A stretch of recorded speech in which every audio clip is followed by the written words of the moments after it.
இப்போ ஹேமா கமிட்டியில் சொல்லும் போதும் ஒரு ஹீரோவையோ யாரையோ ஒருத்தங்களை அவங்களோட இமேஜை கெடுக்கிறதுக்காக பண்ணதான் சொன்னாங்க.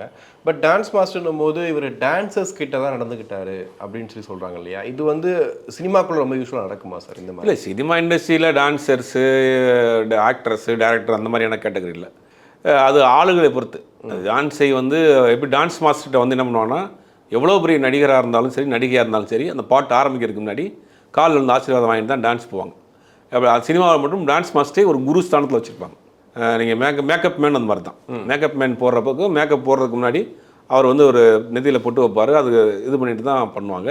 அதே மாதிரி ஒரு காலையில் ஒரு பாட்டு ஷூட் ஆரம்பிக்கிறாங்கன்னா அந்த டான்ஸர்ஸை அந்த டான்ஸ் மாஸ்டர்கிட்ட வந்து காலில் வந்து ஆசீர்வாதம் வாங்கிட்டு தான் அது பண்ணுவாங்க. அது ஒரு பாரம்பரியமாக வச்சுருக்காங்க. அப்படிங்கும்போது அது ஒரு குருஸ்தானத்தில் இருக்கக்கூடியவர். சினிமாவில் பார்த்தீங்கன்னா டான்ஸராக இருக்கட்டும், நடிகராக இருக்கட்டும், துணை நடிகராக இருக்கட்டும், இந்த மாதிரி எல்லா இடத்துலையுமே இந்த மாதிரியான பிரச்சனைகள் இருக்குது. இன்றைக்கி எல்லா துறையிலையும் இருக்குது, அதுலேயும் இருக்குது.